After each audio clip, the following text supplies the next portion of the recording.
সকলকে শুভ সন্ধ্যা। রাষ্ট্রবিজ্ঞান চর্চা কেন্দ্রের আজকের আলোচনা সভায় সকলকে স্বাগত। আজকে যিনি আলোচনা করছেন অধ্যাপিকা Piyali Dutta Banik, East Calcutta girls college, department of sociology. আজকে তিনি যে টপিকের উপর আলোচনা করবেন সেটা হচ্ছে sampling and essential component of social research. খুব সুন্দর একটা টপিক। আমি ম্যামকে অনুরোধ করব যে আজকের আলোচনাটি শুরু করার জন্য। প্লিজ শুরু করুন। ধন্যবাদ প্রকাশ। হ্যাঁ, নমস্কার, শুভ সন্ধ্যা সকলকে। রাষ্ট্রবিজ্ঞান চর্চা কেন্দ্র প্রকাশ এবং সকল সদস্যদের আমি আন্তরিকভাবে ধন্যবাদ জ্ঞাপন করি আমাকে আমন্ত্রণ করার জন্য এবং নিজের বক্তব্য তুলে ধরার একটি সুযোগ দেওয়ার জন্য। আসলে আমি নিজেও রাষ্ট্রবিজ্ঞান চর্চা কেন্দ্রের আলোচনাগুলো নিয়মিতভাবে শুনি এবং খুব সমৃদ্ধ হই এই আলোচনাগুলোর মাধ্যমে। অনেক অনেক ধন্যবাদ পুনরায় আমি সকলকে জানাই। মূলত আজকে আমার যে আলোচনার বিষয়বস্তুটি সেটা হলো গিয়ে sampling and essential component of social research, কিংবা আমি যদি সংক্ষেপে বলি, আমি নমুনা চয়ন বা স্যাম্পলিং কথাটাই এখানে ব্যবহার করছি। এবং যেহেতু আমার এই মূল বক্তব্যের শ্রোতা আমাদের ছাত্রছাত্রীরা, তাই আমি চেষ্টা করব তাদের মতন করেই বোঝানো। তো স্যাম্পলিং বলার আগেও যে জায়গাটা আমি বলবো সেটা হচ্ছে সোশ্যাল রিসার্চ কিংবা সামাজিক গবেষণা। সামাজিক গবেষণা আমরা সকলেই জানি কিন্তু একটা ভীষণ ইম্পর্টেন্ট কিংবা একটা গুরুত্বপূর্ণ একটা অঙ্গ। যে কোনো আমরা থিওরির কথা বলি, তত্ত্বর কথা বলি, কিন্তু তত্ত্ব কিংবা theory it should be always backed as empirical research. আমাদেরকে বলে যে it should be always backed by research. Research হচ্ছে একটা practical element, it's a process, it's a systematic process. এটা একটা সিস্টেম্যাটিক প্রসেস যার দ্বারা কিন্তু আমরা নতুন কিছু অনুসন্ধান করতে পারি, কিংবা কোনো একটা এক্সিস্টিং বিষয়বস্তু আছে যেটার ব্যাপারে আরো অনেক রকম অন্য ডাইমেনশনস আমাদের খোঁজার ব্যাপার আছে, সেগুলোকে আমরা উন্মোচন করতে পারি, কিংবা আমরা কোনো রকম এক্সপ্লেনেশন অর্থাৎ কার্যকারণ বা কজ অ্যান্ড এফেক্ট রিলেশনশিপ সেটাকেও কিন্তু বোঝাতে পারি। তো সোশ্যাল রিসার্চ কিন্তু একটা প্রসেস, এবং এটা প্রসেস বলার কারণ হচ্ছে এর মধ্যে বিভিন্ন কিন্তু স্টেপস আছে। আমরা সকলেই এর আগেও আমি নিজেও এই লেকচার শুনেছি, ডক্টর বাসবীর চক্রবর্তী কিংবা ডক্টর শ্রাবন্তী চৌধুরী, এদের লেকচার্সের মাধ্যমে কোথাও ডেটা কালেকশন, রিসার্চ ডিজাইন, এগুলো এক একটা সবকটাই কিন্তু component of social research. Social research কিন্তু আমরা সকলেই জানি সেটা শুরু হয়, এবং আমরা শুনেওছি অন্যান্য বক্তব্যের মধ্য দিয়ে যে একটা রিসার্চ প্রবলেম আমাদেরকে খুঁজতে হবে, তাই তো? কিন্তু এই যে রিসার্চ প্রবলেমটা খোঁজার পরে আমাদের মুদ্রিত সাহিত্যের পর্যালোচনা তথা এক্সিস্টিং লিটারেচার যেটা আছে সেটাকে কিন্তু আমাদেরকে দেখতে হয়, বা সেটা কি কি আমরা দেখতে পাচ্ছি, কি কি ধরনের তত্ত্ব আমরা পাচ্ছি, সেগুলোকে কোথায় কোথায় লুপহোলস আছে যেগুলো নিয়ে আমরা কাজ করতে পারি সেটাও কিন্তু আমরা দেখতে পারি। তারপর চলে আসে রিসার্চ ডিজাইন অর্থাৎ গবেষণা নকশা। হ্যাঁ, তারপরে আসে হচ্ছে স্যাম্পলিং, যেটা নিয়ে আজকে আমি আলোচনা করব, কিংবা তারপরে ডেটা কালেকশন, ডেটা অ্যানালিসিস, তারপরে আমরা জেনারেলাইজেশন বা ইউনিভার্সালাইজেশনের দিকে যাই। তো আজকে মূলত আমার যেহেতু আলোচনার যে জায়গাটা সেটা হচ্ছে স্যাম্পলিং অর্থাৎ নমুনা চয়ন। নমুনা চয়ন কি, কেন দরকার, সেটা বোঝানোরও আগে আমি একটা এক্সাম্পল দিতে চাইবো আমাদের দৈনন্দিন জীবনের থেকেই। সেটা আমরা সকলেই নিজেরাও কখনো কখনো রান্না করে থাকি, ঠিক, কিংবা আমরা নিজেরা রান্না না করলেও কিন্তু অনেক সময় মা, কাকিমা, জেঠিমা কিংবা মাসিমাদের দেখে থাকি। সেটা হচ্ছে একটা ইম্পর্টেন্ট জায়গা আছে, সেটা হচ্ছে ভাত করা, ঠিক? তো ভাত আমরা কিভাবে দেখি হয়ে থাকে? ভাত আমরা দেখি যে মা, মাসিমা, কাকিমা বা আমরা নিজেরাও যখন করি, একটা হাঁড়িতে আমরা চাল সেদ্ধ বসাই, ঠিক? সেই চাল সেদ্ধ বসানো পর্যন্ত আমরা ওয়েট করি কখন ভাত হবে, কিন্তু আমরা কি ভাতটা হয়ে গেছে সেটা দেখার জন্য পুরো হাঁড়ি থেকে কি ভাতটা নিয়ে দেখছি যে সেদ্ধ হয়েছে কি না? না, সেটা কিন্তু আমরা দেখি না। আমরা কিন্তু বুঝতে পারি কখন সেদ্ধ হয়েছে, সেটা একটা ইজিয়েস্ট ওয়ে আছে, সেটা কি ভাতের থেকে আমরা দেখে থাকি হাতা নিয়ে একটা দুটো চাল টিপেই বোঝা যায় যে ভাতটা ঠিক মতন রান্না হয়েছে নাকি আরেকটু ফুটতে হবে, যাতে ভাতটা আরেকটু ভালো করে হয়।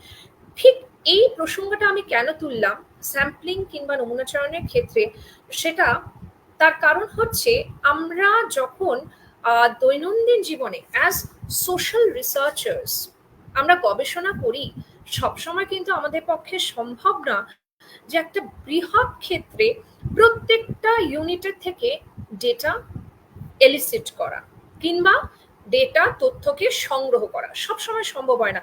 এবার আপনাদের মনে হতে পারে কেন এটা সম্ভব নয়।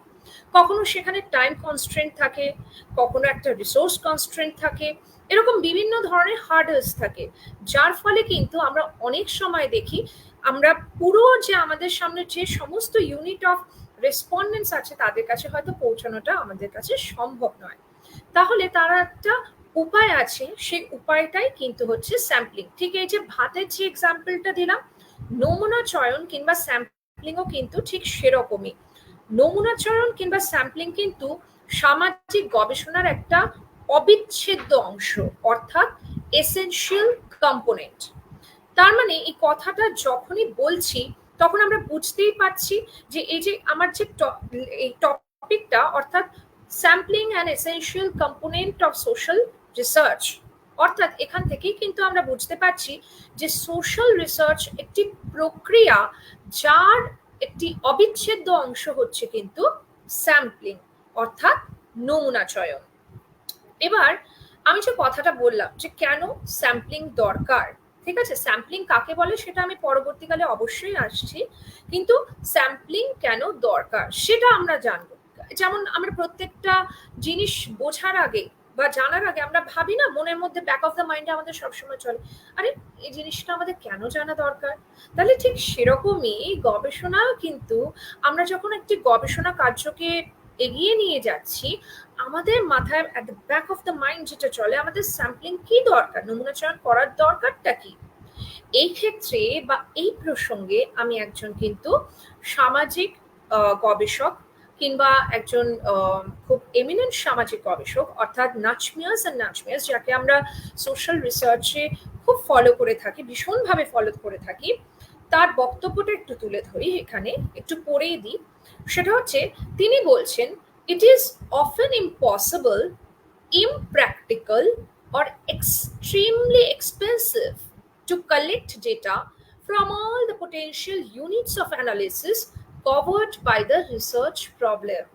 তার মানে আমি আমার রিসার্চ প্রবলেম তো তৈরি করে নিলাম, কিন্তু রিসার্চ প্রবলেম তৈরি করার পরে আমার মুদ্রিত সাহিত্যের পর্যালোচনা হলো, আমার গবেষণা নকশাও তৈরি হলো, কিন্তু সবসময় কিন্তু আমাদের যে ইউনিট আছে যেখান থেকে আমরা ডেটা পাবো বলে মনে করছি, প্রত্যেকটা পোটেনশিয়াল ইউনিটকে গিয়ে গিয়ে অনেক সময় আমাদের পসিবল হয় না, আমাদের পক্ষে পসিবলই হয় না পৌঁছানো। কেন? অনেক সময় সেটা ইম্পসিবল হয় বলে, জাস্ট ফর দ্য সিম্পল ওয়ার্ডস, কখনো সেটা ইমপ্র্যাকটিক্যাল বলে, কিংবা কখনো সেটা এক্সট্রিমলি এক্সপেন্সিভ হতে পারে, একটা বিশাল লেভেল লাগতে পারে, পৌঁছানো না সম্ভব হতে পারে। তো বিভিন্ন কারণে কিন্তু এই জায়গাগুলো আমাদেরকে মনে রাখতে হবে যে সবসময় কিন্তু আমরা প্রত্যেকটা জায়গাকে যদি ধরেই নিই নিজেদের রেসপন্ডেন্ট হিসেবে, সেটা কিন্তু সম্ভব না। সেখান থেকে আমাদেরকে সংক্ষিপ্ত কিছু জায়গায় আসতে হবে। এবার সে সংক্ষিপ্ত করার যে জায়গাটা বা প্রক্রিয়াটাই, সেটাই কিন্তু স্যাম্পলিং। কিন্তু স্যাম্পলিং ইটসেলফ কাকে বলে, অর্থাৎ নমুনা চয়ন কাকে বলে, এটা জানার আগেও কিছু কিছু টার্মস আছে যেটা আমাদের কিন্তু ভীষণভাবে জানা দরকার যখন আমরা গবেষণা কার্য করতে চলেছি। প্রথম একটা টার্ম যেটা বলবো সেটা হচ্ছে পপুলেশন। পপুলেশন বলতে আমরা কি বুঝি? পপুলেশন হচ্ছে একটা entire set of relevant unit of analysis or data. অর্থাৎ আমি যদি ওয়েস্ট বেঙ্গলে বসবাসকারী যে কজন মানুষ আছে, তাদের যে ভোটিং বিহেভিয়ার, অর্থাৎ নির্বাচনের সময় তাদের যে ভোটিং বিহেভিয়ার থাকে, সেটা কিরূপ হয়ে থাকে, সেটা যদি আমি অধ্যয়ন করতে চাই, ওই প্রত্যেকটা কিন্তু বসবাসকারী, যারা পশ্চিমবঙ্গ বসবাসকারী ব্যক্তি আছেন, যারা কিন্তু ভোটার, তারা কিন্তু আমার পপুলেশন, ঠিক আছে, তারা কিন্তু আমার সমগ্র, আমার কিন্তু সামাজিক গবেষণার সমগ্র তারা। এবার এত বড় পপুলেশন, তার মানে একটা ভোটিং বিহেভিয়ার স্টাডি করার জন্য আমার হয়তো টাইমটা সেরকম নাও পেতে পারি, হার্ডলি হয়তো আমার কাছে 2-3 বছর থাকতে পারে কিংবা তার থেকেও কম সময় থাকতে পারে। তাহলে সেই সময়, সেই অল্প সময়ের মধ্যে বা সেই স্পেসিফিক সময়ের মধ্যে আমার কি পশ্চিমবঙ্গের সমস্ত ভোটারের কাছে পৌঁছানো as a social scientist possible? মনে হয় হয়তো নয়। তাহলে সেক্ষেত্রে কি করা দরকার? সেক্ষেত্রে আরেকটা যেটা জিনিস বা আরেকটা ইম্পর্টেন্ট এলিমেন্ট যেটা আমাদের মাথায় রাখতে হবে, সেটাকে বলা হয় হচ্ছে স্যাম্পলিং ইউনিট, অর্থাৎ নমুনা চয়নের একক। এবার এই ক্ষেত্রে নমুনা চয়নের এককের প্রসঙ্গে আমি আবার আমাদের সমাজ মানে সামাজিক গবেষক নাচমিয়াজের একটি বক্তব্য আবার তুলে ধরার চেষ্টা করছি। সেটা হচ্ছে, উনি বলছেন যে স্যাম্পলিং ইউনিট যে কেউ হতে পারে, একজন সিঙ্গেল মেম্বার, অর্থাৎ অতএব আমরা নিজেরা ব্যক্তিরা একজন স্যাম্পলিং ইউনিট হতে পারি, হ্যাঁ, একটা হাউস হোল্ড, একটা ফ্যামিলি একটা স্যাম্পলিং ইউনিট হতে পারে, কিংবা এমনকি একটা নেশন, সেটাও কিন্তু স্যাম্পলিং ইউনিট হতে পারে। কিন্তু আপনার স্যাম্পলিং ইউনিট কি হবে সেটা কিন্তু নির্ভর করবে আপনার গবেষণার টপিকের ওপর, গবেষণার বিষয়বস্তুর ওপর। অতএব একটা জিনিস আমি বলবো, এক্ষেত্রে আমি একটা এক্সাম্পলও দিলে হয়তো আপনাদের কাছে একটু সুবিধাজনক বলে মনে হবে। সেটা হচ্ছে রডলফ এ রুমেল। হ্যাঁ, উনি তার গবেষণায় সেখানে তিনি ৭৭টি নেশন স্টেটকে তুলে ধরেছিলেন, এবং ৭৭টি নেশন স্টেট যারা আসছে বা রাষ্ট্র, তাদেরকে তিনি অধ্যয়ন কেন করেছিলেন? তাদের ফরেন এবং ডোমেস্টিক যে ওয়ারফেয়ার কিংবা টেকনিক কি হয়ে থাকে সেটাকে অধ্যয়ন করার জন্য, সেই জায়গাটাকে জানার জন্য তারা তিনি রাডলফ ভদ্রলোক তিনি কিন্তু সেটাকে স্টাডি করেছিলেন। এবং শুধু তাই নয়, সেখানে তিনি কিন্তু এই ৭৭টি নেশন স্টেট থেকে কিন্তু তথ্য সংগ্রহ করেছিলেন। তার মানে মনে রাখতে হবে, এখানে কিন্তু স্যাম্পলিং ইউনিট আমার আপনার মতন কিন্তু কোনো একক ব্যক্তি নয়, কিংবা আমার আপনার পরিবারের মতন কোনো একক পরিবার নয়। হ্যাঁ, এখানে কিন্তু স্যাম্পলিং ইউনিট একটা গোটা রাষ্ট্র। কিন্তু তার নেশন স্টেটকে এখানে স্যাম্পলিং ইউনিট হিসেবে সিলেক্ট করার আগে তার কাছে দুটি ক্রাইটেরিয়া ছিল। একটা হচ্ছে সেই নেশন স্টেটকে তার সভরেনিটি প্রায় অ্যাটলিস্ট 2 বছরের জন্য অর্জন করে থাকতে হবে, এবং দ্বিতীয় যে জায়গাটা তার কাছে একটা ক্রাইটেরিয়া হিসেবে তিনি তুলে ধরেছিলেন, সেটা হচ্ছে সেই নেশন স্টেটের অ্যাটলিস্ট মিনিমাম ৮ লক্ষ ৮ লক্ষ পপুলেশন থাকতেই হবে। তার মানে এখানে কিন্তু বলা ভালো, এক্ষেত্রে আমরা বলতে পারি যে পপুলেশন কিন্তু ফাইনাইট হবে না ইনফাইনাইট হবে, সেটা কিন্তু ডিপেন্ড করবে আপনার স্যাম্পলিং ইউনিটের ওপর। এবার তাহলে আমি দুটো এখানে টার্ম ইউজ করলাম, একটা হচ্ছে ফাইনাইট আর একটা হচ্ছে ইনফাইনাইট। জাস্ট ইজি ওয়ার্ডে বলে রাখি, ফাইনাইট পপুলেশন হচ্ছে যেখানে আমি আমার স্যাম্পলিং ইউনিটকে কাউন্ট করতে পারি, অর্থাৎ countable numbers of sampling unit আমি গণনা করতে পারছি। ঠিক আছে, যেমন আমাদের রেজিস্টার্ড ভোটারের লিস্ট, সেটা কিন্তু আমরা গণনা করতে পারি, একটা নির্দিষ্ট সংখ্যা থাকে সেই রেজিস্টার্ড ভোটার লিস্টের মধ্যে।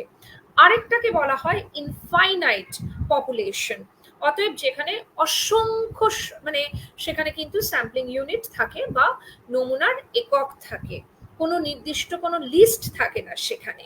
তাহলে একটা টার্ম আমার গেল হচ্ছে ইউনিভার্স, বা সেটাকে আমরা পরবর্তীকালে বলে থাকি হচ্ছে পপুলেশন। ইউনিভার্স আরো বৃহত্তর, সেখান থেকে আমরা ডেরাইভ করি হচ্ছে পপুলেশন। এবং আরেকটা যে টার্ম আমি ইউজ করলাম সেটা হচ্ছে স্যাম্পলিং ইউনিট।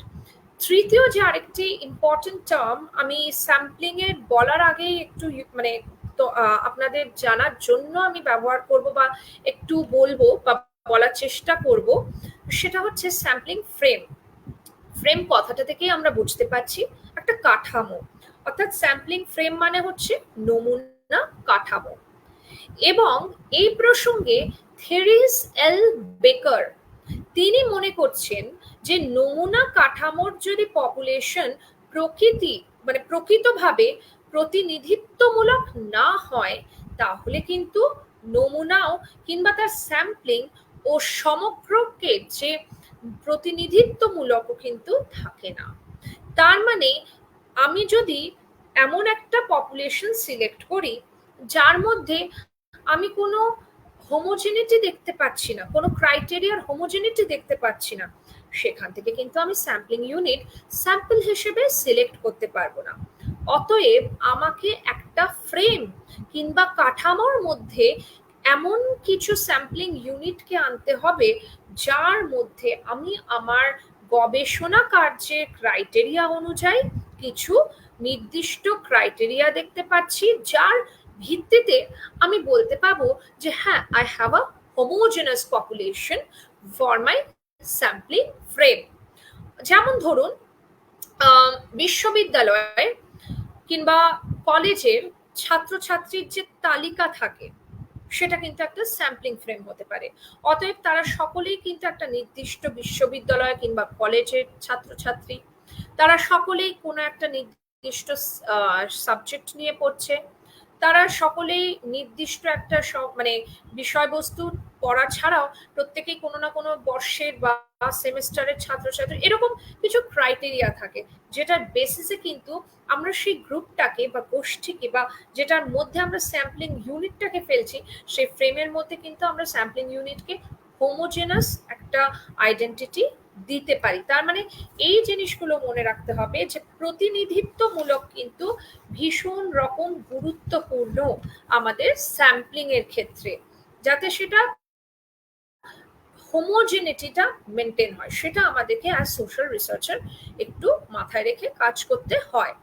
কারণ যথার্থ নমুনা কাঠামো গঠন কিন্তু একটি জটিল কাজ এবং এখানে কিন্তু বিভিন্ন প্রকারের সমস্যা দেখা যেতে পারে, যেমন ইনকমপ্লিট ফ্রেম। অতএব আমি প্রপার হোমোজেনাস পপুলেশন পেলাম না, সেখান থেকে কিন্তু আমি স্যাম্পলিং ইউনিটও প্রপার সিলেক্ট করে উঠতে পারলাম না। তারপর হচ্ছে ক্লাস্টার অফ এলিমেন্টস। অতএব আমি এত বেশি ক্রাইটেরিয়াস দেখে ফেলছি বা নিজের গবেষণার কার্যের মধ্যে নিয়ে আসছি, যে যার ফলে আমি কিন্তু আমার আলটিমেটলি কোন রেসপন্ডেন্টকে আমার স্যাম্পল হিসেবে নির্বাচিত করব, সেই জায়গাটাই হয়তো আমার কাছে অনেকটাই অস্পষ্ট হয়ে উঠছে। আরেকটা যেটা হয়ে থাকে সেটা হচ্ছে ব্ল্যাঙ্ক ফরেন এলিমেন্টস। এটা ধরুন অনেক সময় আমি যে ভোটার লিস্টের এক্সাম্পলটা দিলাম, আমরা দেখে থাকি ভোটার লিস্টে অনেক সময় অনেকের নাম থাকে সেই তালিকায়, কিন্তু কিছু ভোটার এক্সিস্টই করে না। তার কারণ সেটা তিনি হয়তো অন্য জায়গায় স্থানান্তরিত হয়েছেন, কিছু মানুষ হয়তো মারা গেছেন, ইত্যাদি ইত্যাদি, এরকম অনেক ফ্যাক্টরস আমরা দেখে থাকি। অতএব এই জিনিসটা কিন্তু আমাদের মাথায় রাখতে হবে, প্রতিনিধিত্ব কিন্তু ভীষণ একটা ইম্পর্টেন্ট ক্রাইটেরিয়া, যেটার দ্বারা আমরা পপুলেশন থেকে স্যাম্পলিং ফ্রেমের দ্বারা আমরা কিন্তু আমাদের স্যাম্পলকে সিলেক্ট করব।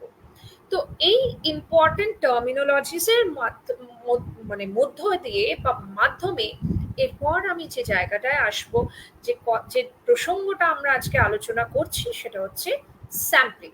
তাহলে স্যাম্পলিং কিংবা নমুনা চয়ন বলতে কি বুঝি? আমি কি বললাম? নমুনা চয়ন বা স্যাম্পলিং কথাটার দ্বারাই বুঝতে পারছি এটা একটা প্রসেস বা এটা একটা প্রক্রিয়া। কি প্রক্রিয়া? কিসের প্রক্রিয়া?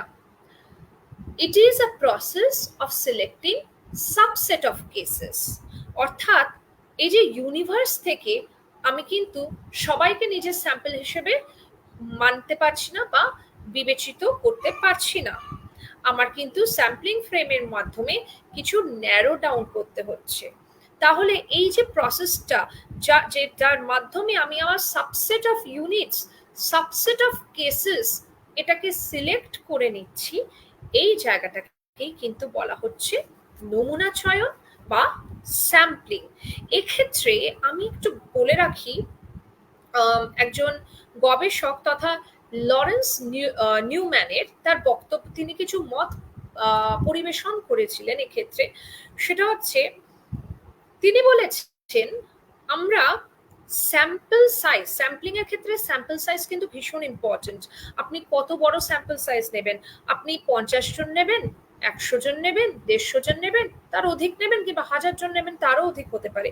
কিন্তু কতজন নেবেন সেটা কিন্তু ডিপেন্ড করে কিছু ক্রাইটেরিয়ার উপর, এবং এই ক্রাইটেরিয়া গুলোর প্রসঙ্গে কিন্তু লরেন্স নিউম্যান কিন্তু কয়েকটি তার মতবাদ কিন্তু পেশ করেছেন। আমি সেই মতবাদগুলো একটু আপনার সামনে তুলে ধরি, আপনাদের সকলের সামনে।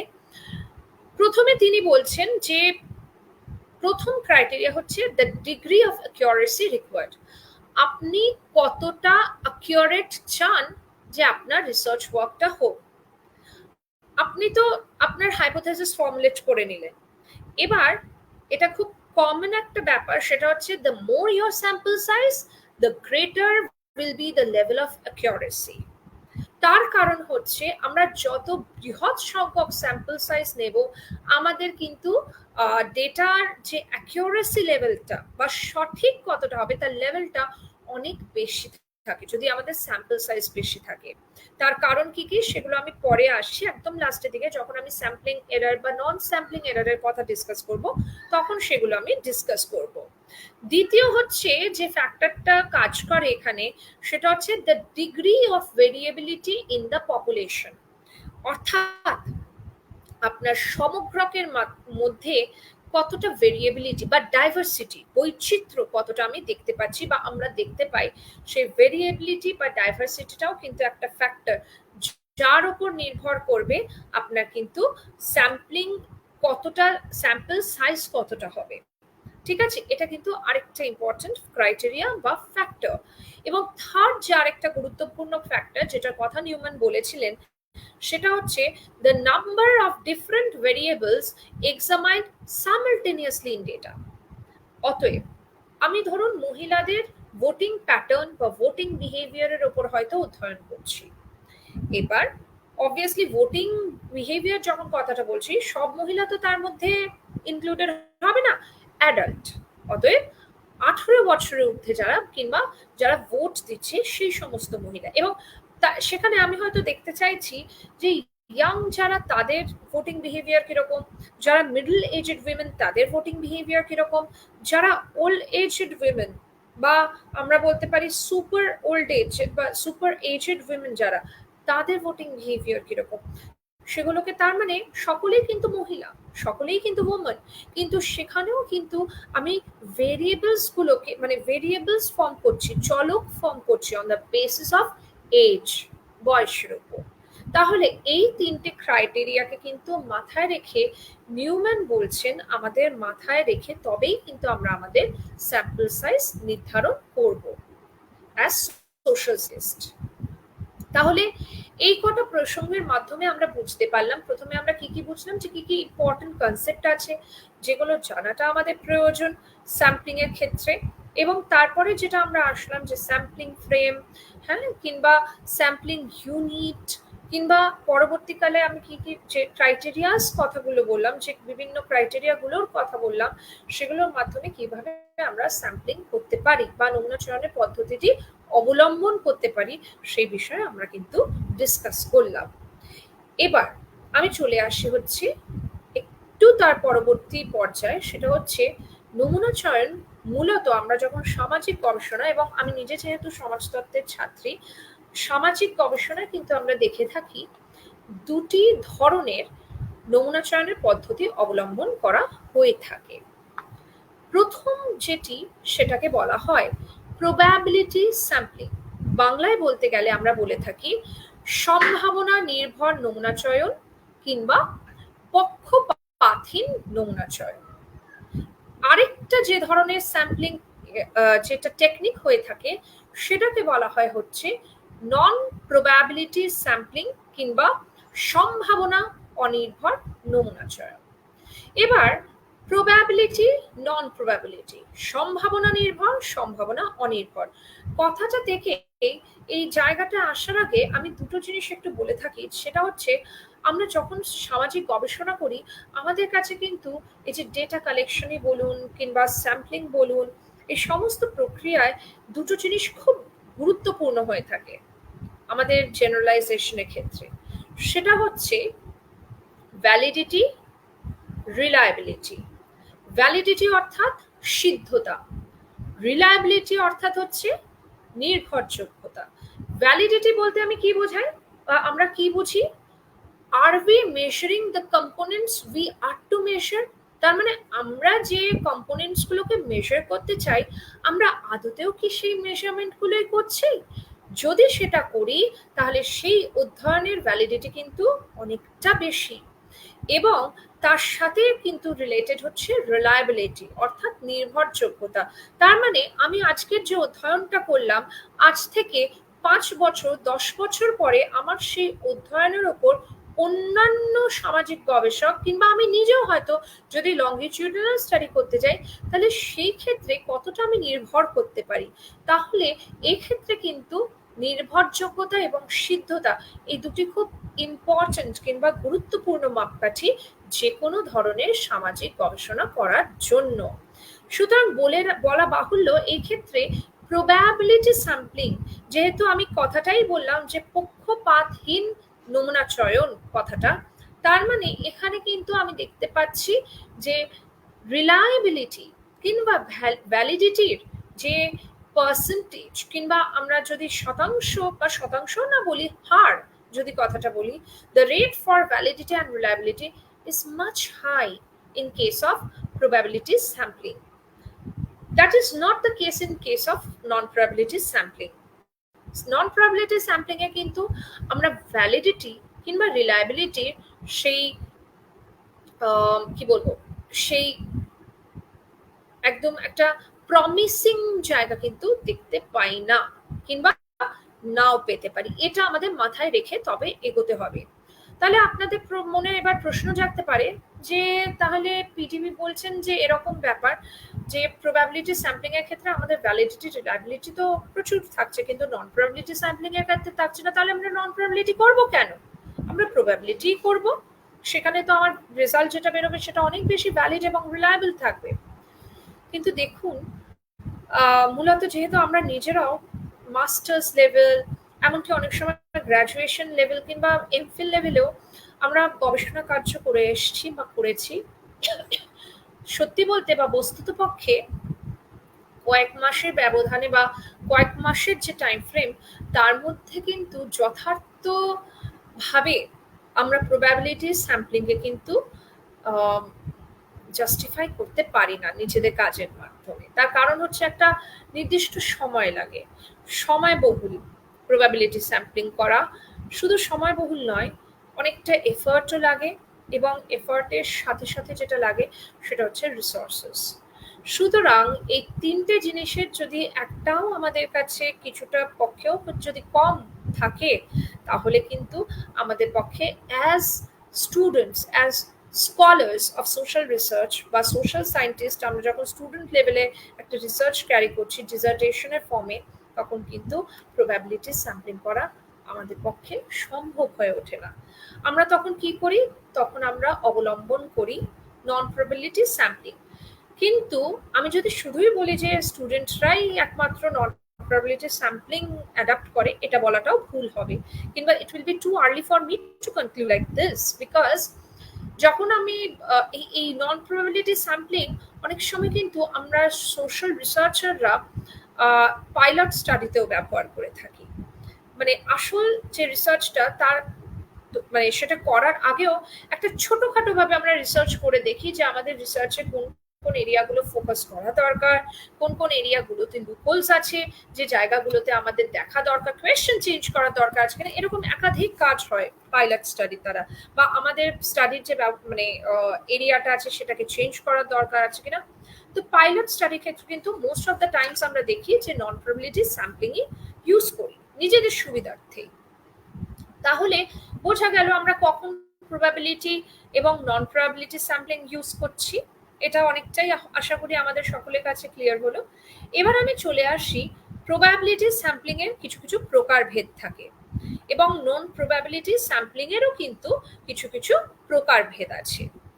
প্রথমে আমি আসছি হচ্ছে প্রবাবিলিটি অর্থাৎ সম্ভাবনা নির্ভর নমুনা চয়ন কিংবা পক্ষপাতহীন নমুনা চয়ন ক ধরনের বা কি কি প্রকারের হয়ে থাকে।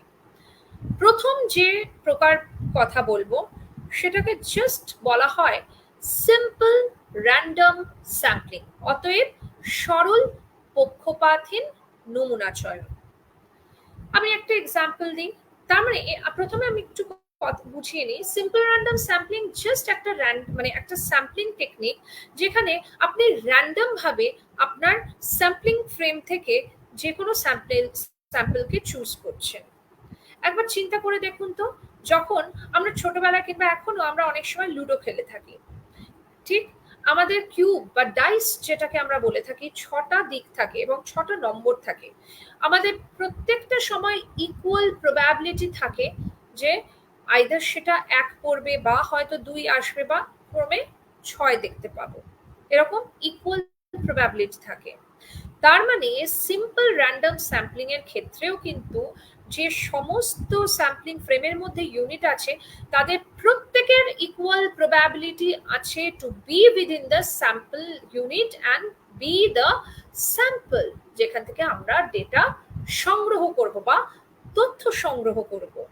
এটার কিন্তু একটা ইকুয়াল প্রবাবিলিটি থাকে প্রত্যেকটার ক্ষেত্রে, এবং জাস্ট র্যান্ডম স্যাম্পলিং টেকনিক দিয়ে আমরা এখান থেকে আমাদের স্যাম্পলটাকে সিলেক্ট করে থাকি। তো এটা গেল হচ্ছে সিম্পল র্যান্ডম স্যাম্পলিং। এবার এটা আসছে হচ্ছে প্রথম প্রবাবিলিটি স্যাম্পলিং এর আন্ডারে।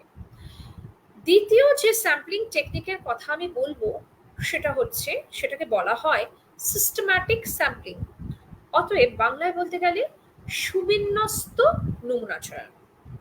কথাটা থেকেই বুঝতে পারছি যে এই ধরনের নমুনা চয়নের ক্ষেত্রে আমরা কিন্তু একটা সিস্টেম ফলো করছি, একটা ব্যবস্থা অবলম্বন করছি। তাহলে কি ধরনের ব্যবস্থা? আমি একটা এক্সাম্পল দিই। ধরুন আমার কাছে একটা এরিয়াতে 5,000 জন ডেটা মানে 5,000 জন বসবাসকারী লোক আছে, কিন্তু আমার পক্ষে 5,000 জনের কাছে গিয়ে ইন্ডিভিজুয়ালি ডেটা কালেক্ট করা সম্ভব নয়, তথ্য সংগ্রহ করা সম্ভব নয়। তাদের মধ্যে হয়তো আমি কি করব, আমি হয়তো 100 জনকে সিলেক্ট করব আমার স্যাম্পল হিসেবে। এবার সেটা আমি কিভাবে সিলেক্ট করব? ধরুন আমি সেক্ষেত্রে 5,000 ডিভাইডেড বাই 100 কত হলো? 50। এবার এই 50 যে সংখ্যাটা আমি আমার মাথায় রাখলাম। এবার এই যে প্রত্যেক 1 থেকে 100 জন, যে 1 থেকে 10 জনই আমি ধরি না, 1 থেকে 10 জন, ঠিক আছে, 10 জন আমার সেই বসবাসকারী এলাকার নাম আমি সিম্পল ওয়েতে প্রবাবলি সিম্পল র্যান্ডম স্যাম্পলিং যেটা আমি বললাম, আমি তো জাস্ট একটা সিম্পল টেকনিক দিলাম, যেটা আমি ডাইসের কথা বললাম লুডোর ক্ষেত্রে। ধরুন আমরা ফিশ বোল দেখে থাকি, মাছ একটা ছোট এরকম জারের মধ্যে থাকে। অনেক সময় আমরা দেখেছি চিটস তোলা হয়, হ্যাঁ, অনেক খেলায় দেখেছি বা অনেক রকম ব্যবস্থাপনায় দেখেছি চিটস তোলা হচ্ছে। তো ফিশ বোল টেকনিক বলা হয় এটাকে। আমরা কি করি, ধরুন 10 জন আমার কাছে নাম পেলাম আমি রেসপন্ডেন্ট হিসেবে। এবার সেই 10 জনের নাম আমি নাম্বার দিয়ে অ্যাসাইন করে রাখলাম। এবার না দেখেই আমি সেই ফিশ বোলের থেকে একটা কোনো চিট খুলে দেখলাম। 1 থেকে 10-এর মধ্যে যে কোনো নাম্বার আমার আসতে পারে। ধরুন আমার কাছে আসলো নাম্বার 4। এবার 4 মানে হচ্ছে আমি অলরেডি সেখানে করে রেখেছিলাম 5,000 ডিভাইডেড বাই 100, ঠিক আছে। তার মানে প্রত্যেক 50 জন পরেই যে রেসপন্ডেন্ট আমার লিস্টের মধ্যে থাকবে সেই কিন্তু আমার স্যাম্পল হবে। অতএব স্যাম্পলিং ফ্রেমের মধ্যে যদি 5,000 জন থাকে, সেখানে আমি 5,000 জনকে নিচ্ছি না, নিচ্ছি কজনকে? ধরুন 4 নম্বর যে ছিল স্যাম্পল তাকে নিচ্ছি, স্যাম্পলিং ইউনিট যে ছিল তাকে স্যাম্পল হিসেবে নিচ্ছি। যেহেতু 50 আমি গুনেছি, তার মানে 54 সেই ইউনিট যে আছে তাকে আমি স্যাম্পল হিসেবে নেব। তারপরে আমার 104 যে নাম্বারের স্যাম্পল আছে স্যাম্পলিং ফ্রেমের মধ্যে তাকে আমি নিচ্ছি। এভাবে আমি 100 জনকে কিন্তু আমার স্যাম্পল হিসেবে আমি সিলেক্ট করছি। তার মানে এই যে একটা মানে সুবিন্যস্ত সিস্টেম বা একটা সিস্টেমের দ্বারা যেহেতু আমি আমার সমস্ত নমুনাকে সিলেক্ট করছি বা নির্বাচন করছি, তাই জন্যই কিন্তু এই প্রক্রিয়াটাকে, এই নমুনা চয়নের টেকনিকটাকে বলা হয় সুবিন্যস্ত নমুনা চয়ন প্রক্রিয়া বা সিস্টেম্যাটিক স্যাম্পলিং। এখানে একটা সিস্টেম ফলো করছি। অতএব প্রথমে আমি ফিশবোল থেকে একটা নাম্বার সিলেক্ট করে নিলাম, সেই নাম্বার অনুযায়ী আমি আমার মাথায় যে ভাগটা রাখলাম সেই ভাগ অনুযায়ী এবার কতগুলো আমার স্যাম্পল দরকার সেই অনুযায়ী আমি আমার স্যাম্পলস গুলোকে সিলেক্ট করলাম। এটা একটা সিস্টেম ফলো করলাম। তাহলে এটা গেল হচ্ছে আমার দ্বিতীয় যে প্রবাবিলিটি স্যাম্পলিং এর টাইপ ছিল। এবার আমি চলে আসবো হচ্ছে third type of probability sampling, যেটাকে বলা হয় হচ্ছে স্ট্র্যাটিফাইড স্যাম্পলিং, বা বাংলায় বলতে গেলে স্তরবিন্যাসী পক্ষপাতহীন নমুনা চয়ন। স্তরবিন্যাসী কথাটা থেকেই আমরা বুঝতে পারছি এখানে স্তরের কথা আসছে, স্তরবিন্যাসের কথা আসছে। অতএব this is primarily used to ensure যে একটা গোষ্ঠী বা একটা পপুলেশনের যে বিভিন্ন গ্রুপসগুলো আছে তারা যাতে অ্যাডিকুয়েটলি বা যথাযথভাবে তারা তাদের রিপ্রেজেন্টেশনটা পায়। তাহলে এইটা কেন আমাদের মাথায় রাখা দরকার? এটা এই কারণেই মাথায় রাখা দরকার যাতে তারা সকলেই বা যেহেতু তারা সকলেই প্রপার ওয়েতে তারা তাদের রিপ্রেজেন্টেটিভনেসটা পাবে না, তার ফলে যেটা হবে তাদের যে লেভেল অফ অ্যাকিউরেসি থাকবে, যে ডেটাটা আমরা পাচ্ছি তার লেভেল অফ অ্যাকিউরেসি কিন্তু অনেক হাই হয়ে যায় তার মাধ্যমে। আমি একটা এক্সাম্পল দিয়ে আপনাদেরকে বোঝাই। ধরুন একটা পপুলেশনের মধ্যে 500 জন, ধরুন আমার 1000 জনের পপুলেশন, ঠিক, সেখানে 500 জন আমার পুরুষ রয়েছে, মেল রয়েছে, 400 জন আমার মহিলা কিংবা ফিমেল রয়েছে, এবং 100 জন আমার থার্ড জেন্ডারের ব্যক্তি রয়েছে। আমার দরকার হচ্ছে সেখান থেকে 100 জন স্যাম্পল নেওয়ার। তাহলে আমি কি করব, সেখান থেকে 50 জন পুরুষ, 40 জন মহিলা, 10 জন থার্ড জেন্ডারের ব্যক্তিকে নির্বাচন করব। এবার এখানে একটা মজার বিষয় আছে, সেটা হচ্ছে এই যে প্রক্রিয়াটা, এই যে টেকনিকটা বললাম, এটা কিন্তু হচ্ছে আবার ফাইনাইট পপুলেশন, বা এখানে কিন্তু যেহেতু আমি একটা দেখিয়ে দিচ্ছি একটা ফাইনাইট পপুলেশন আছে, এবং সব থেকে বড় কথা সেখানে কিন্তু আমি একটা প্রপোর্শন ফলো করছি।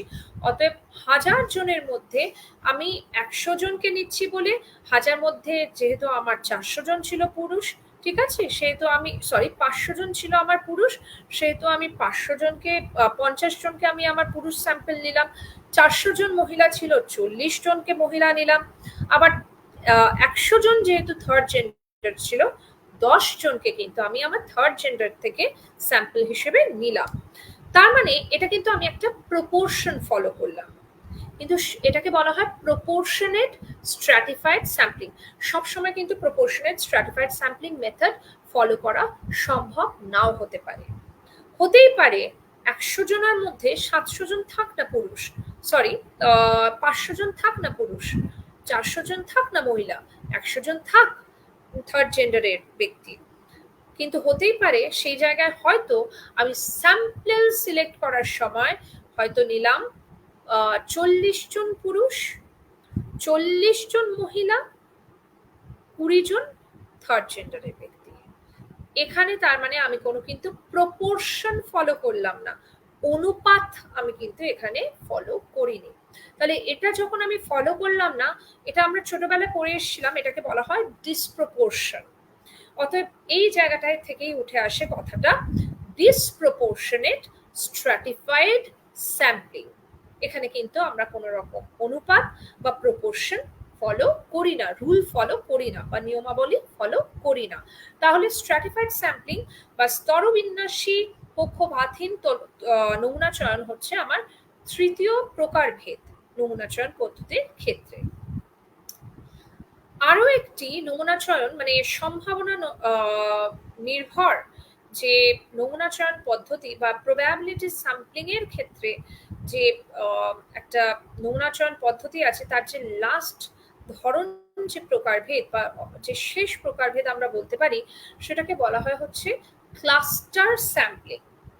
ক্লাস্টার স্যাম্পলিং বা আরেকটাও বলা হয় বাংলার পরিভাষায় এটাকে বলা হয় হচ্ছে গুচ্ছ নমুনা চয়ন। এবার এই গুচ্ছ নমুনা চয়ন কিংবা ক্লাস্টার স্যাম্পলিং কিন্তু ফ্রিকুয়েন্টলি ইউজ হয়, এবং এটা ফ্রিকুয়েন্টলি ইউজ হয় হচ্ছে লার্জ স্কেল স্টাডিজে, কারণ এটা হচ্ছে সব থেকে লিস্ট এক্সপেন্সিভ স্যাম্পলিং ডিজাইন, তার মানে সব থেকে কম ব্যয়বহুল স্যাম্পলিং ডিজাইন। এবার কি করা হয়, ধরুন আমি এই যে ভোটিং বিহেভিয়ার নিয়ে যেহেতু একটা এই এক্সাম্পলটা ধরেই আমি যেহেতু এক্সপ্লেন করছি, এক্ষেত্রে আমি একটা লার্জ গ্রুপ অফ পিপলকে সিলেক্ট করি, তাদেরকে বলা হয় ক্লাস্টার, গুচ্ছ। সেখান থেকে সেই ক্লাস্টার থেকে আবার আমি আমার স্যাম্পলিং ইউনিট সিলেক্ট করি, এবং সেই ক্লাস্টার থেকে যখন আমি আমার স্যাম্পলিং ইউনিট সিলেক্ট করছি, হ্যাঁ, তখন সেটাকে কিন্তু স্ট্র্যাটিফাইড স্যাম্পলিং এর দ্বারাও আমি করতে পারি। তার মানে একটা স্যাম্পলিং টেকনিকের মধ্যে কিন্তু আমি আরেকটা স্যাম্পলিং টেকনিক ইউজ করতেই পারি, করা যায় এটা, ঠিক আছে, অনেক সময় আমরা করে থাকি। একটা এক্সাম্পল আমি যেটা বলছিলাম যে পলিটিক্যাল অ্যাটিটিউড হতে পারে বা ভোটিং বিহেভিয়ার হতে পারে। ধরুন একটা শহরের বিভিন্ন বা একটা একটা শহর বলবো না, যদি আমি বলি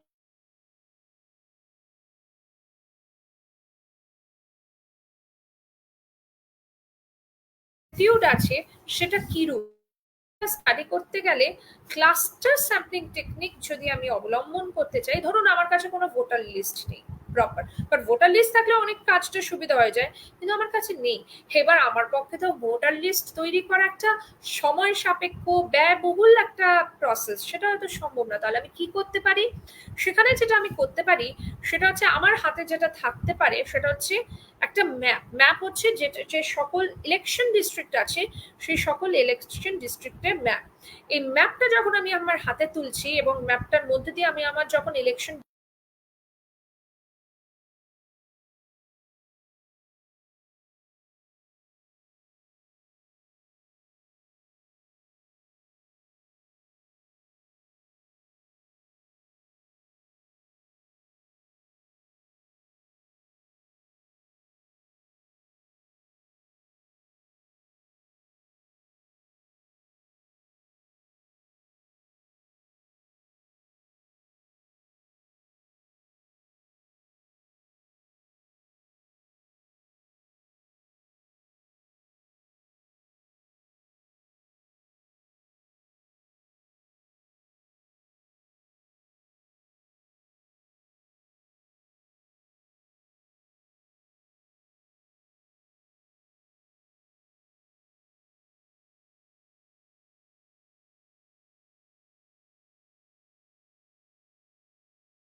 সিলেক্ট করব সেটা হচ্ছে আমার ব্লকস।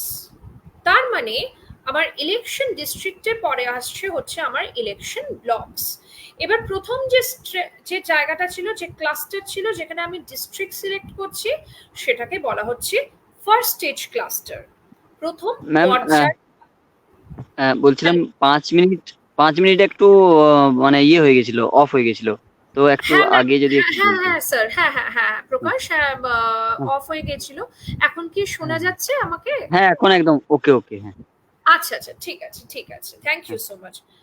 আচ্ছা, যেটা আমি বলছিলাম সেটা হচ্ছে তাহলে ফার্স্ট স্টেজ যে ক্লাস্টার আমরা সিলেক্ট করলাম, তার পরবর্তীকালে যে আমরা যে যে জায়গাটায় বা যে স্তরটায় আমরা নেমে আসছি সেটা হচ্ছে ব্লক লেভেলে, এবং ব্লক লেভেলে যখন আমরা সিলেক্ট করছি তখন সেটা হয়ে যাচ্ছে আমার সেকেন্ড স্টেজ ক্লাস্টার। অতএব আমরা কিন্তু ক্লাস্টার স্যাম্পলিং এর ক্ষেত্রে মাল্টি স্টেজ ক্লাস্টার ব্যবহার করতেই পারি, এবং সেই যে ব্লক লেভেলে গিয়ে তখন কিন্তু আমরা আমাদের স্যাম্পল সিলেক্ট করে নিতে পারি।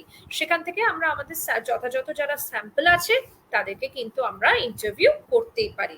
তাহলে আমরা আশা করি এই জায়গাটায় আমি বুঝতে পারলাম, বা আমরা সকলেই বুঝতে পারলাম যে প্রবাবিলিটি স্যাম্পলিং এর আন্ডারে কি কি ধরনের স্যাম্পল হতে পারে, স্যাম্পলিং টেকনিক আমরা অবলম্বন করতে পারি। Simple random sampling, systematic sampling, stratified sampling এবং ক্লাস্টার স্যাম্পলিং। এবার আমি চলে আসি যেটা আমি বলছিলাম যে খরচার জন্য হতে পারে, সময়ের জন্য হতে পারে, রিসোর্সেস জন্য হতে পারে, কিংবা এফার্টের জন্য হতে পারে, বিভিন্ন কারণে হয়তো প্রবাবিলিটি স্যাম্পলিং সবসময় আমাদের করে ওঠা সম্ভব নয়। তখন আমরা কি করে থাকি? তখন আমরা যেটা করি সেটা হচ্ছে নন প্রবাবিলিটি স্যাম্পলিং টেকনিক। অতএব সম্ভাবনা অনির্ভর নমুনা চয়ন পদ্ধতি। এখানে বলে রাখি, মানে টেকনিকগুলো বলার আগেই যেটা বলা দরকার সেটা হচ্ছে কিন্তু এই ধরনের টেকনিক অবলম্বনের আগে আমাদের সতর্ক থাকতে হবে যে আমি যে ডেটা পাচ্ছি এবং ডেটার বেসিসে আমি যে সাধারণীকরণ কিংবা ইউনিভার্সালাইজেশনে পৌঁছাচ্ছি, বা আমি যদি কোনো থিওরি তৈরি করতে পারি বা করে থাকি, সেটা কিন্তু ইকুয়ালি ভ্যালিড এবং রিলায়েবল নাও হতে পারে, যেটা কিন্তু প্রবাবিলিটি স্যাম্পলিং এর ক্ষেত্রে অনেকটা হাই ভ্যালিডিটি, রিলায়েবিলিটি, এটা কিন্তু এক্ষেত্রে নাই হতে পারে, হ্যাঁ, বা নাও হতে পারে। সবসময় যে হবে না তাও নয়, কিন্তু হয় যে সেটাও নয়। তার মানে এই যে জায়গাটা নন প্রবাবিলিটি স্যাম্পলিং টেকনিক আমরা তখনই ব্যবহার করছি যখন আমাদের কাছে মেন চিন্তার বিষয় হচ্ছে যে আমাদের এফর্ট কতটা পুট করতে হচ্ছে, টাকার যদি কোনো একটা বা সোর্সিং, মানে যেটা আমরা ফিনান্সিয়াল সোর্সিং বলি, সেটা একটা কনস্ট্রেন্ট হতে পারে, কিংবা হতে পারে আমাদের কাছে টাইম একটা কনস্ট্রেন্ট। এই ধরনের মানে এই ধরনের ফ্যাক্টরগুলো যখন আমাদের কাছে খুব গুরুত্বপূর্ণ হয়ে ওঠে তখন কিন্তু আমরা নন প্রবাবিলিটি বা সম্ভাবনা অনির্ভর নমুনা চয়ন পদ্ধতি অবলম্বন করি। প্রথম যে প্রকারভেদটা আমি বলবো সেটাকে বলা হয় কনভিনিয়েন্স স্যাম্পলিং, সুবিধাজনক নমুনা চয়ন পদ্ধতি। অতএব এখানে বোঝাই যাচ্ছে কথাটার মাধ্যমে যে যে নমুনাকে আমি আমার সুবিধা অনুযায়ী নির্বাচন করছি, মানে ধরুন আপনি, আমরা অনেক সময় দেখি যে মিডিয়া পার্সনরা কাউকে হয়তো কারোর মানে যাচ্ছে রাস্তার মধ্যে দিয়ে কারোর কাছে মাইক্রোফোনটা তুলে ধরলেন, তাহলে এটা কিন্তু কনভিনিয়েন্স স্যাম্পলিং। সে তার সুবিধা অনুযায়ী সেই মুহূর্তে যাকে হাতের কাছে পেয়েছে তাকে কিন্তু স্যাম্পল হিসেবে তার মানে তার সামনে মাইক্রোফোনটা তুলে ধরেছে। আমরা কিন্তু এই কনভিনিয়েন্স স্যাম্পলিং টেকনিক নিজেরাও ব্যবহার এভাবেই করে থাকি আমাদের সুবিধার অনুযায়ী। সুবিধাটা অনুযায়ী যে স্যাম্পলকে পাচ্ছি আমরা আমাদের স্যাম্পল হিসেবে সিলেক্ট করে নিচ্ছি, সেটাকেই বলা হয় হচ্ছে সুবিধাজনক নমুনা চয়ন পদ্ধতি। এছাড়াও আরেকটা যে ধরনের নন প্রবাবিলিটি স্যাম্পলিং টেকনিক আমরা ব্যবহার করে থাকি সেটাকে বলা হয় পারপোসিভ স্যাম্পলিং। পারপোসিভ স্যাম্পলিং, কিংবা এটা আরেকটাও ইংলিশ ওয়ার্ড আমরা অনেক সময় ইউজ করে থাকি, সেটাকে বলা হয় হচ্ছে জাজমেন্টাল স্যাম্পলিং। আর বাংলা পরিভাষায় বলতে গেলে এটাকে বলা হয় উদ্দেশ্যমূলক নমুনা চয়ন পদ্ধতি। এবার বলাই মানে এখান থেকে কিন্তু বোঝাই যাচ্ছে তার মানে আমরা কাদেরকে আমাদের স্যাম্পল হিসেবে সিলেক্ট করব, যে সমস্ত স্যাম্পল আমাদের রিসার্চ এইম অনুযায়ী নিজেদের পারপাসটা বা আমাদের যে উদ্দেশ্যটা আছে সেটাকে যারা পরিপূর্ণ করবে সেই সমস্ত রেসপন্ডেন্টকে কিন্তু আমরা আমাদের স্যাম্পল হিসেবে সিলেক্ট করব। এটাকেই বলা হয় হচ্ছে উদ্দেশ্যমূলক বা পারপাসিভ স্যাম্পলিং। এবং সব থেকে বড় কথা হচ্ছে পারপাসিভ স্যাম্পলিং আমরা সাধারণত অ্যাজ সোশ্যাল রিসার্চের দুটো জায়গায় বা দুটো ক্ষেত্রে ইউজ করে থাকি। একটা হচ্ছে যখন কিছু কিছু কেসেস খুব ইউনিক হয়ে থাকে, আর অনেক সময় হয়ে থাকে যে এই সমস্ত ইউনিক কেসেসগুলো স্পেশালি ইনফরমেটিভ। আমরা সামাজিক গবেষণা এমন অনেক গবেষণা দেখেছি যেখানে কিন্তু ক্রিমিনালদের নিয়ে কাজ হয়েছে, হ্যাঁ, এবং অনেক সময় সোশ্যাল রিসার্চাররা মানে সেই গ্রুপ সেই গ্রুপের মধ্যেই কিন্তু ঢুকে গিয়ে তাদেরকে স্যাম্পল সিলেক্ট করছে, জাস্ট পারপাসের স্যাম্পল সিলেক্ট করছে, তাদেরকে বুঝতেও দেয় না। এরকম কিন্তু অনেক অধ্যয়ন আমরা দেখেছি হয়ে থাকে। তো এই ক্ষেত্রে কিন্তু তার মানে এই কেসেসগুলো কিন্তু ইউনিক। এবং শুধু তাই নয়, তাদেরকে সিলেক্ট করছে, ঠিক আছে, যারা তার পারপাসটাকে মানে মিট করছে। অতএব আমি কোনো কনভিক্টকে নিয়ে কাজ করতে চাই, কনভিক্টকে তো আমি রাস্তায় যেখানে সেখানে খুঁজে পাবো না, আমাকে যেতে হবে হচ্ছে যেখানে রিহ্যাবিলিটেট করা হয়, রিহ্যাবিলিটেশন হোমসে যেতে হবে, সেখানে কনভিক্ট থেকে তাদের সাথে ইন্টারাক্ট করতে হবে, তবে গিয়ে আমি ডেটা পাবো সেখান থেকে। So those are my purposive samples, right? এবং এদেরকে কিন্তু তুলনামূলকভাবে পাওয়াটা কিন্তু একটু difficult, they are difficult to access, এটা কিন্তু মাথায় রাখতে হবে।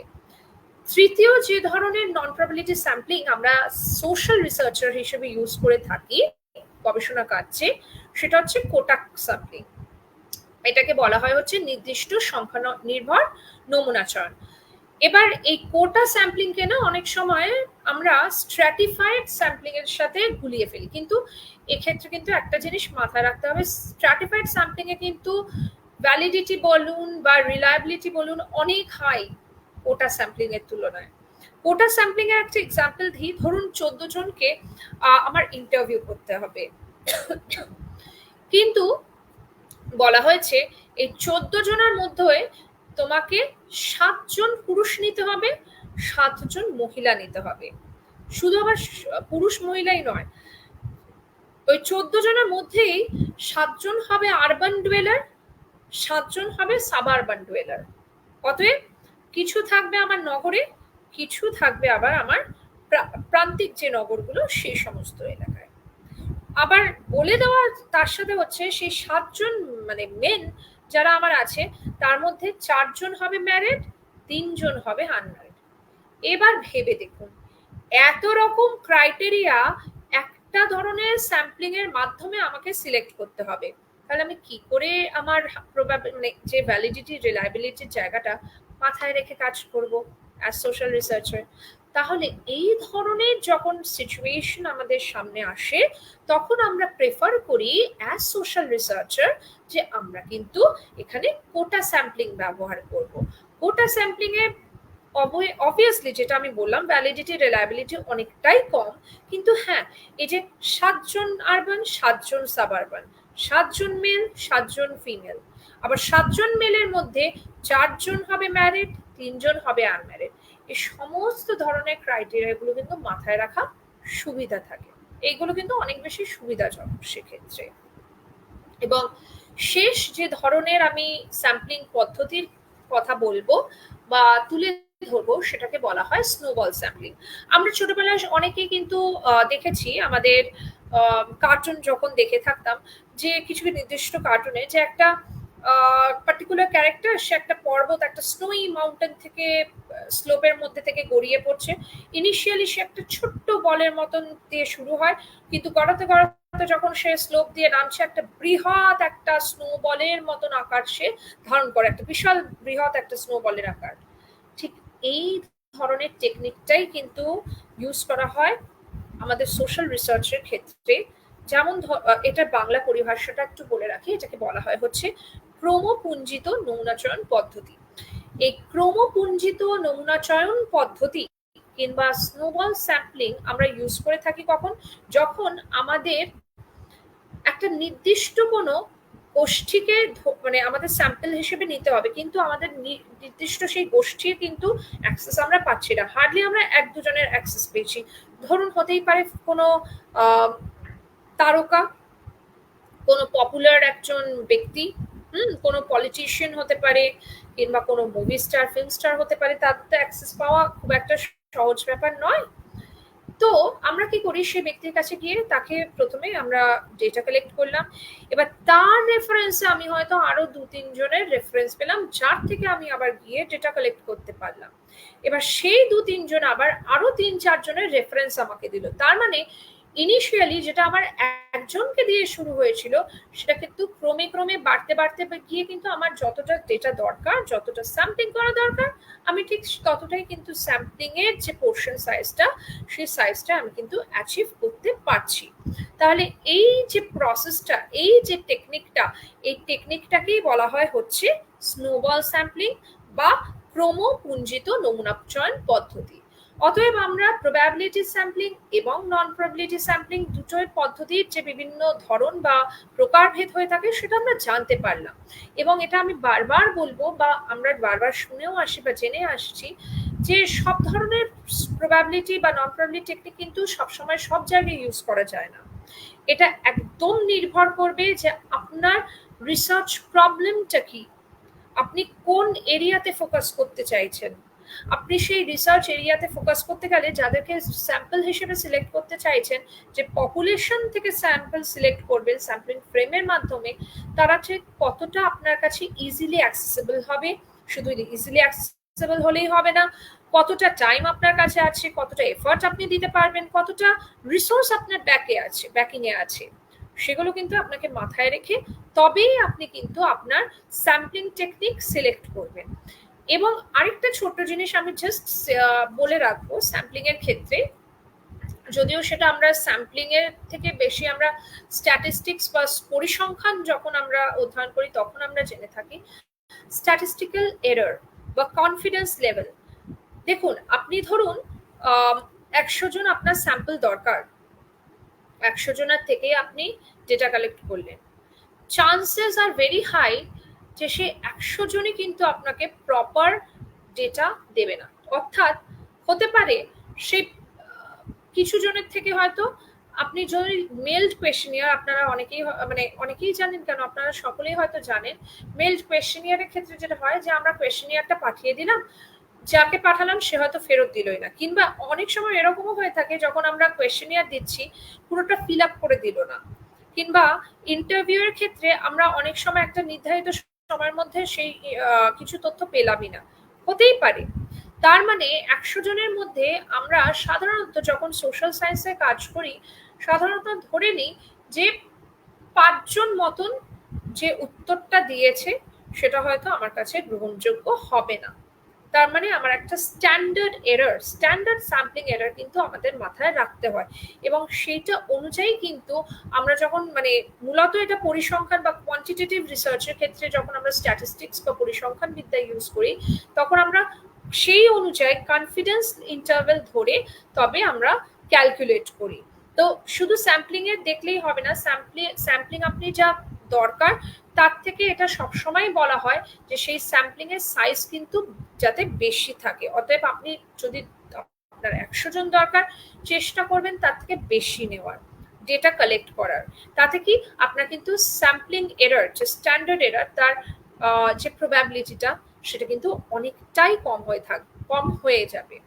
এবং স্যাম্পলিং এরর ছাড়াও যেটা নন স্যাম্পলিং এররও হয়ে থাকে কিছু কারণে, সেই কারণগুলো বলে আমি আমার বক্তব্য শেষ করব। ফার্স্ট হচ্ছে আনইন্টারভিউয়েবল, অর্থাৎ আমি তাদেরকে ইন্টারভিউ করতেই পারলাম না। ধরুন আমার যে রেসপন্ডেন্ট আছে তারা অসুস্থ হতে পারে, ইলিটারেট হতে পারে, কিংবা আমাদের মধ্যে ল্যাঙ্গুয়েজের একটা ব্যারিয়ার থাকতে পারে। এটা যদি হয় তখন তাদেরকে বলা হয় হচ্ছে আনইন্টারভিউয়েবল, এটা হচ্ছে একটা কারণ হতে পারে। দ্বিতীয় যেটা হচ্ছে নট ফাউন্ড, তাদেরকে খুঁজেই পাওয়া গেল না সেই সমস্ত স্যাম্পলসদের। তৃতীয়ত যেটা হতে পারে, অনেক সময় আমরা দেখি যে স্যাম্পলিং ফ্রেমের মধ্যে আমরা তাদের নাম পাচ্ছি, কিন্তু তাদের বাড়ি গিয়ে যখন আমরা স্যাম্পলিং করতে যাচ্ছি তারা এক্সিস্ট করে না, বা তারা সেখানে নেই, তারা হয়তো অন্য কোথাও কাজ করছে বা অন্য কোথাও থাকে। আর চতুর্থত এবং সব থেকে যেটা একটা কমন বিষয় হয়ে থাকে সেটা হচ্ছে রিফিউজাল, মানাই করে দিল আমাকে, হ্যাঁ, যে আমি উত্তর দিতে ইচ্ছুক নই। সুতরাং এই সমস্ত ধরনের কিন্তু প্রবাবিলিটিস, সেটা স্যাম্পলিং এররও হতে পারে, নন স্যাম্পলিং এরর হতে পারে, সমস্ত ধরনের প্রবাবিলিটিস মাথায় রেখেই কিন্তু যথাযথ স্যাম্পল সাইজ আমাদেরকে কিন্তু সবসময় সিলেক্ট করাটাই, এটাই কিন্তু আমাদের কাছে অ্যাজ সোশ্যাল রিসার্চার্স কাম্য। আশা করি আমি আমার বক্তব্য তুলে ধরতে পেরেছি, কারণ এখানে আমি আমার যেটা sampling and essential component of social research যে বক্তব্য যেটুকু ছিল এখানেই আমি আমার এখানেই শেষ করছি, এবং আশা করি আমি যে ছাত্রছাত্রীদের কাছে পৌঁছাতে চেয়েছি তাদের কাছে আমি পৌঁছতে পারবো, তারা বুঝতে পারবে। যদি কোনো রকম তোমাদের কাছে কনফিউশনের অবকাশ থাকে আমি অবশ্যই এনকারেজ করব, তোমরা আমাকে জিজ্ঞেস করো, আমি যাতে সেগুলো কনফিউশন আমার চেষ্টা অনুযায়ী আমি সেটাকে ক্লিয়ার করতে পারি। থ্যাংক ইউ, ধন্যবাদ। অসংখ্য ধন্যবাদ ম্যাম। খুব সুন্দরভাবে আজকের আলোচনাটি আপনি করলেন। এখানে আমার একটি প্রশ্ন আছে।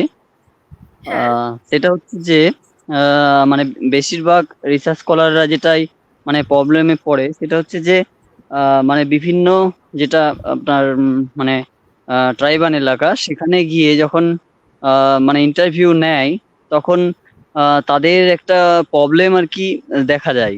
তো এই প্রবলেমটা মানে কিভাবে তারা মানে ফেস করবে আর কি, মানে এই প্রবলেমটা থেকে কিভাবে বেরিয়ে আসতে পারবে, আচ্ছা। এটা যদি একটু আম, বলতেন। হ্যাঁ, খুবই ভালো কোয়েশ্চেন, থ্যাংক ইউ। এই ক্ষেত্রে আমরা সোশ্যাল রিসার্চার হিসেবে আমরা কিন্তু একটা এখন টেকনিক ইউজ করে থাকি, যেটা কিন্তু মূলত সোশিওলজি বা অন্যান্য সামাজিক বিজ্ঞানে এখন ব্যবহার হচ্ছে, মানে তার টেকনিকটা এখন ভীষণভাবে আমরা ট্রেন্ডে দেখছি, কিন্তু এটা লং ব্যাক। এই পার্টিকুলার টেকনিকটা কিন্তু সোশ্যাল অ্যানথ্রোপোলজি অর্থাৎ নৃতত্ত্ববিদে কিন্তু নৃতত্ত্ববিদরা ব্যবহার করেছেন, যেটাকে বলা হয় হচ্ছে এথনোগ্রাফি। এখানে কিন্তু একটা নির্দিষ্ট সময়ের মধ্যে গিয়ে তাদের থেকে স্যাম্পল নেওয়াটা সেটা যথেষ্ট কষ্টকর, এবং একটা ল্যাঙ্গুয়েজ ব্যারিয়ার থাকে অবভিয়াসলি সেই সমস্ত এরিয়ায়। তো সাধারণত আমরা সোশ্যাল সায়েন্টিস্ট যেটা এখন অ্যাডপ্ট করছি সেটা হচ্ছে এথনোগ্রাফিক মেথড, অর্থাৎ তাদের কাছে গিয়ে কিছু দিনের জন্য, কিছু বছরের জন্য গিয়ে থাকা, কিংবা কিছু মাস গিয়ে থাকা, তাতে তাদের ল্যাঙ্গুয়েজ শেখা এবং সেই ল্যাঙ্গুয়েজটাকে যতটা পারি আমরা ইনটেক করে তারপরে তাদের সাথে অবজারভেশন। তার মানে এখানে কোথাও না কোথাও ওই যে আমরা এখন মিক্স মেথডের কথা বলি না, যে কোয়ালিটেটিভ কোয়ান্টিটেটিভ, এই জায়গাটা এখন চলে আসছে, যে কিছুটা হলে আমরা কোয়ালিটেটিভ মেথডের ওপর কিন্তু অনেকটাই নির্ভরশীল হয়ে পড়ছি, এখন এই ট্রেন্ডটা ভীষণ আমরা দেখতে পাচ্ছি। তবে যদি কোয়ালিটেটিভ রিসার্চ আমরা নাও করতে চাই, যদি এথনোগ্রাফি না করতে চাই, নাই করতে পারি, সেক্ষেত্রে আমাদের যেটা করণীয়, যদি ধরুন ফিল্ড রিসার্চ করতে যাই বা হয়তো অবজারভেশন করতে যাই, বা ইভেন আমরা সার্ভে রিসার্চও যদি করতে চাই, যদিও ল্যাঙ্গুয়েজ ব্যারিয়ার থাকে, কিন্তু সবার প্রথমে যেটা আমাদের দরকার স্যাম্পলিং করার আগেও সেটা হচ্ছে র্যাপো বিল্ডিং। যে কোনো ক্ষেত্রেই, শুধু ট্রাইবাল নয়, যে কোনো ক্ষেত্রেই, মানে এটা যে কোনো ধরনের population, those who are difficult to access, তাদের সাথে যেটা আমাদের দরকার সেটা হচ্ছে র্যাপো তৈরি করা। কারণ ভেবে দেখুন না, আজকে আমার কাছে কেউ আসলো, আমি তাকে আমার তথ্য কেন দেব? আনটিল অ্যান্ড আনলেস সে আমার সাথে একটা র্যাপো তৈরি করছে, সে আমার কনফিডেন্সটা অর্জন করছে। যখন সে আমার কনফিডেন্স অর্জন করছে তখন কিন্তু সে যে প্রশ্নগুলো করে, অনেক সময় অনেক কনফিডেন্সিয়াল প্রশ্নও করতে পারে, আমি কিন্তু তার উত্তরগুলো দিচ্ছি। অতএব rapport building is an essential step, যেটা কিন্তু মানে স্যাম্পল আমরা সিলেক্ট করার পরেও ডেটা কালেকশনের সময় কিন্তু এটা আমাদের অবলম্বন করতেই হবে।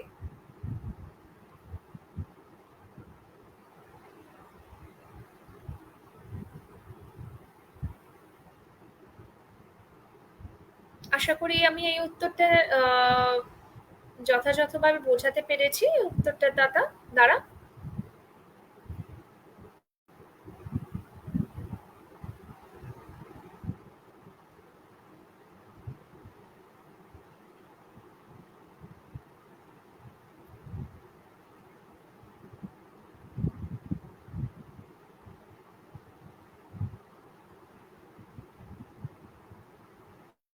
আরো কিছু যদি প্রশ্ন থাকে বা জিজ্ঞাস্য থাকে নিশ্চয়ই করতে পারেন, কোনো অসুবিধা নেই, আমি উত্তর দেওয়ার চেষ্টা করব সেই জায়গাগুলো। আচ্ছা, what are the objectives of sampling? বেশ, এই যে আমি প্রথমেই বললাম যে আবার আমি নাচমিয়াজের বক্তব্যেই চলে যাই, যে সব সময় কিন্তু আমাদের সম্ভব নয়, মানে মাঝে মাঝে কিন্তু it can be impractical for us to look after an entire population. ধরুন আমার কাছে 3 মাস সময় আছে, কিন্তু আমাকে হয়তো প্রায় এমন একটা জায়গা থেকে কালেক্ট করতে হবে ডেটা যেখানে প্রায় লক্ষাধিক লোক থাকে, সেই লক্ষাধিক ব্যক্তির কাছে পৌঁছানো আমার পক্ষে সম্ভব নয়। তাহলে আমাকে এমন একটা রিপ্রেজেন্টেটিভ, একটা সাবসেট অফ পপুলেশনকে সিলেক্ট করতে হবে যারা ইকুয়ালি সেই সমস্ত পপুলেশনকে রিপ্রেজেন্ট করবে বা প্রতিনিধিত্ব দেবে। সে প্রতিনিধিত্বটা দেওয়ার মূল মানে কারণটাই হচ্ছে যার জন্য আমরা স্যাম্পলিং বা নমুনাচয়ন পদ্ধতি অবলম্বন করে থাকি, এটাই হচ্ছে মূল কারণ।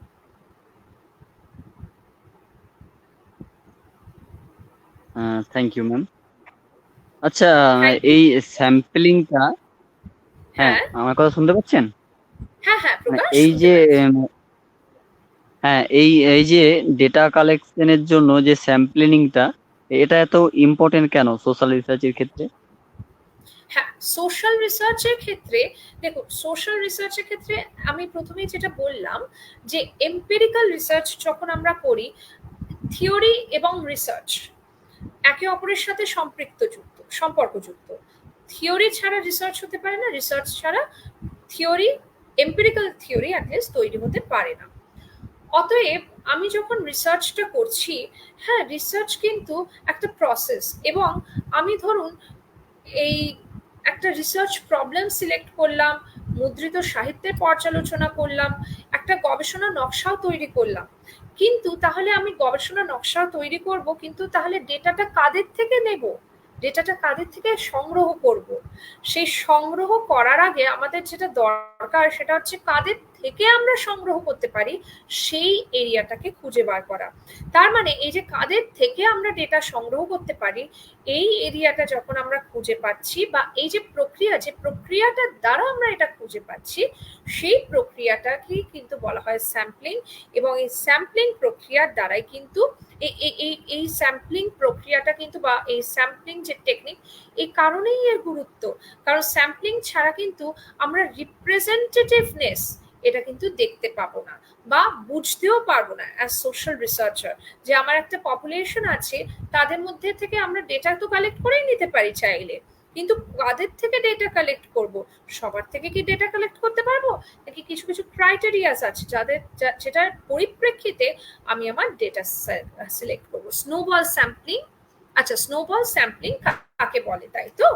এটা হচ্ছে ক্রমপুঞ্জিত নমুনাচরণ পদ্ধতি। আমি যেটা বলছিলাম যে ছোটবেলায় আমরা কার্টুন দেখতাম যে একটা পার্টিকুলার ক্যারেক্টার হয়তো একটা স্লোপি মাউন্টেন বা পাহাড়ের মধ্যে দিয়ে পড়ে যাচ্ছে, হ্যাঁ মানে এরকম ঢালের মধ্যে দিয়ে পড়ে যাচ্ছে, ইনিশিয়ালি সে একটা ছোট্ট বলের মতন থাকে, কিন্তু গড়াতে গড়াতে যখন যে নাম মানে আলটিমেটলি যখন সে রোল ডাউন করছে, একটা বৃহৎ একটা স্নোবলের আকার নিচ্ছে। ঠিক এই পদ্ধতিটাকেই বলা হয় স্নোবল স্যাম্পলিং।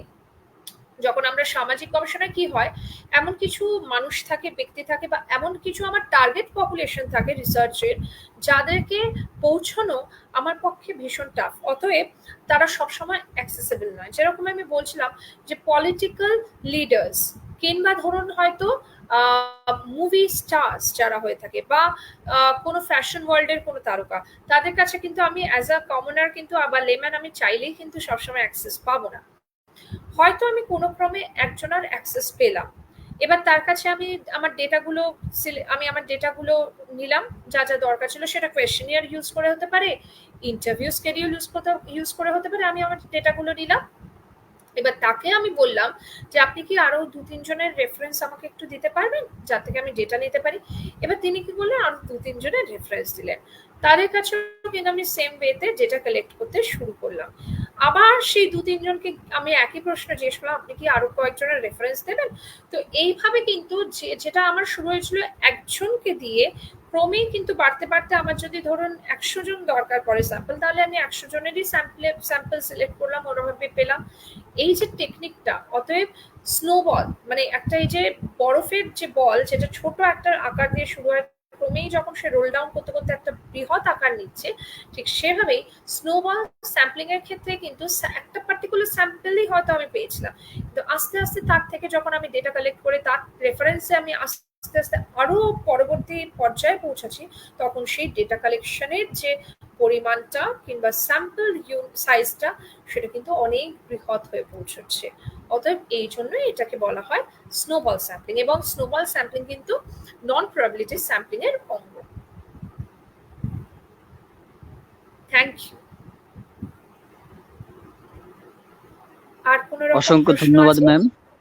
আচ্ছা, অসংখ্য ধন্যবাদ আপনাকেও। হ্যাঁ, হ্যাঁ, খুব সুন্দর হয়েছে আলোচনা।